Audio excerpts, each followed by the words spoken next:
Hey everyone, in this video, I'm going to talk about how to leverage fixed volume profile in your trading to increase your win rate. In the last video, I talked about adding confluences with your trading strategy to increase your win rate, and that is how I achieve 80 to 90% win rate from month to month. In this video, I want to dive even deeper to show you how I use fixed volume profile, and I'll add in a little bit of fundamentals to increase my win rate. And without further ado, let's get into this. So let's just talk about what happened yesterday, all right? So what I normally do when I come to the charts, of course, higher time frame takes more importance in my trading. When I see levels hit in higher time frame, then I go into lower time frame. But first of all, I like to see, right, if we just look at 30 minutes, for example, and if we draw our fixed volume profile, I normally look at the trading hours from previous day from around 8:30 to 4 for commodities, and for NASDAQ is 9:30 to 4. So that's basically the bulk of the most volatile time during the trading hours, right? So what I normally do is I get my fixed volume profile, and let's go back to yesterday. So let's see here. So yesterday was Thursday, and I want to look at Wednesday, right? Wednesday around 8:30, we draw this line, and then we go all the way to 4 o'clock, and then that's my fixed volume profile. So here we can draw our POC over here, and then because of how price came down, I also want to see, is there a POC on the bottom I can draw? Now, I normally look at the previous week POC, but in this case, I actually drew one from Monday. So let's go to Monday, 8:30 over here, all the way to Thursday. Okay, so now we have our POC over here. So we can put our POC and then our high volume node low. And right now you can see, if we just look at how the price action played out yesterday, we actually called a sell here, and I can show you the Discord group in just a bit, and we actually called a buy down here as well. And there's a reason why these zones are so important, is just because of how price have rejected in these zones. So when I draw my POC like that, then I'll align it with, let's say I have resistance or order block. I'll see what's over here. For example, there's a lot of rejections over here, and then I might refine and see if there's an order block here. If there's a rejection back in zone, and then break down. This, in a way, for me, it's kind of like a liquidity grab coming down, rejecting off POC here, and then I will look for a sell down in range. All right. And once we have this heavy drive, normally this heavy drive, when I see increased volume and price is trying to seek liquidity, I will look and wait for a rejection off key levels. So when I look at key levels, yes, it rejected off the POC. So that's one confluence I look at. And then I look at all these areas. We have an order block here, right? And this is basically turning into support. And once I see this sharp V-shaped recovery, and this is on the 30-minute. If we go to the 5-minute, you can see we had this recovery, really fast drop, and then break above. This is where I would have gotten in. So this is the fair value gap, right?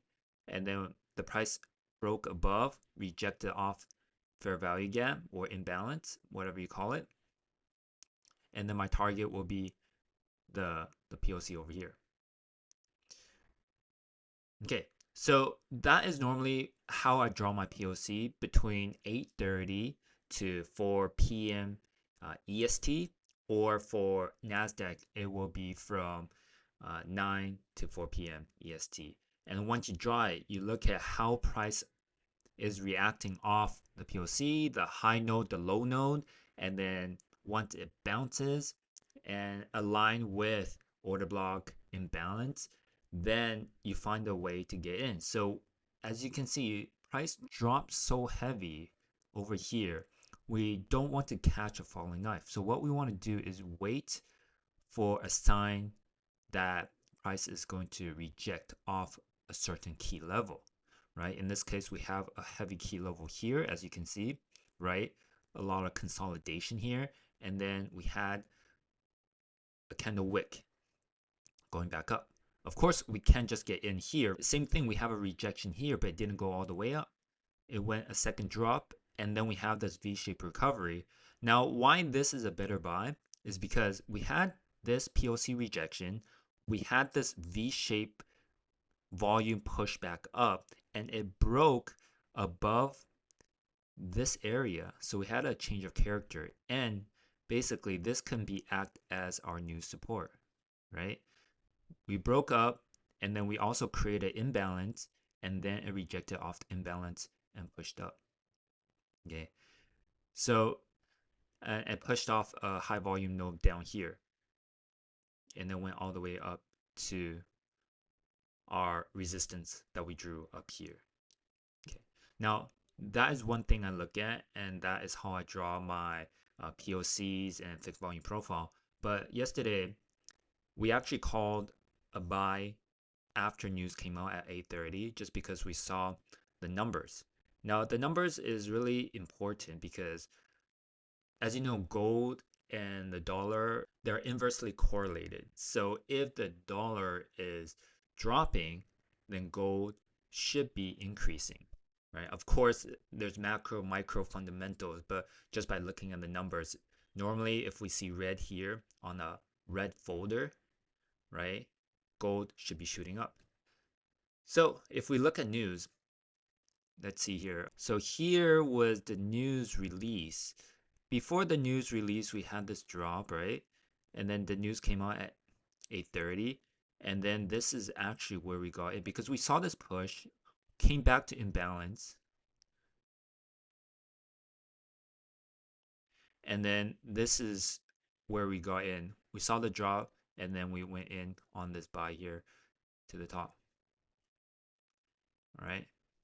Now, of course, there are a few different areas or times you could have gotten in. So there's like the 8:30 push and then another time over here. This is quite interesting because normally we see news come out at 8:30 and then just before NYSE open, we see a drop. So basically a pullback, and NYSE, New York Stock Exchange open, we see a continuation. Now, this continuation did not break above, and then we have heavy resistance here.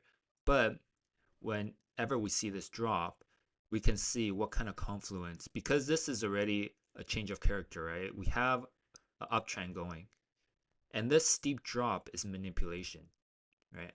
If it was slowly grinding down, I'll be more careful. But normally when I see big candles trying to manipulate price, that is a sign that the institution is trying to look for orders to push. Like this, we have a huge drop out of nowhere, 6:30, dropped all the way to a key level and pushed up, right?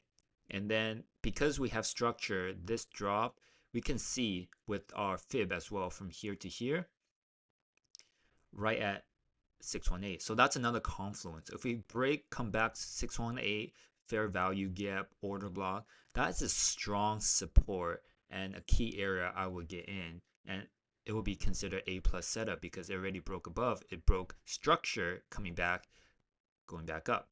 So every time when we take positions, we have to, I normally say, come up with a story, like why you're getting into this position. And the more confluence you stack, the more confident you should be in your position as well.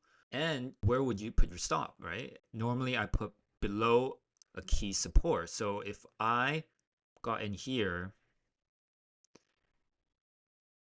and target the highs. Of course, I'll manage and trail up depending on what kind of accounts I have. Is this end of day drawdown or trailing drawdown? I'll note to myself and then align my risk accordingly. But if with this fair value gap here in order block, I might put it down here. So even if it comes down, right, this trade is still valid. Now, when the trade is not valid is when a structure broke, right? So if it breaks here and start coming down even further, and I have to know how much drawdown I have, maybe I'll get out first and then get in on another key level that I think is a heavy support. Now, if the support breaks, and then think of another plan, another story to see what is a more valid trade. And every time when you ever get into a position, you should always have zones drawn out and a reason to get in. Don't just get in blindly just because price is falling.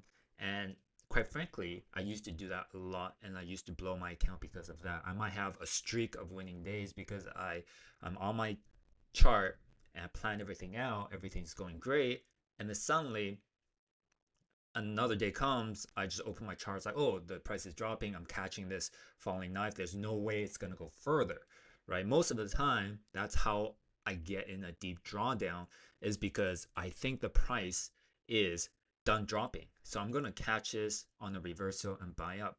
But most of the time, it never works in your favor. So the first drop reaction like this, people would get in and get out, but that is normally not the real move, right? The real move normally is a second drop, reversal break above with a clear change of character, and then that is the real move going up. So I hope this video will help you understanding on different tools you can leverage to increase your win rate. Of course, I'm going to record more of different strategies in terms of the three key things I look at: time, price, liquidity.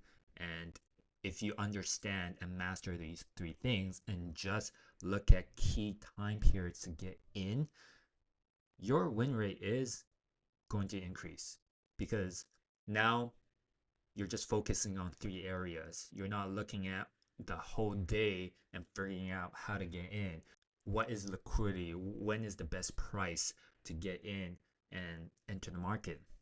So with that, I hope you enjoyed this video. Comment below, like, subscribe, and I'll see you on the next one. Take care.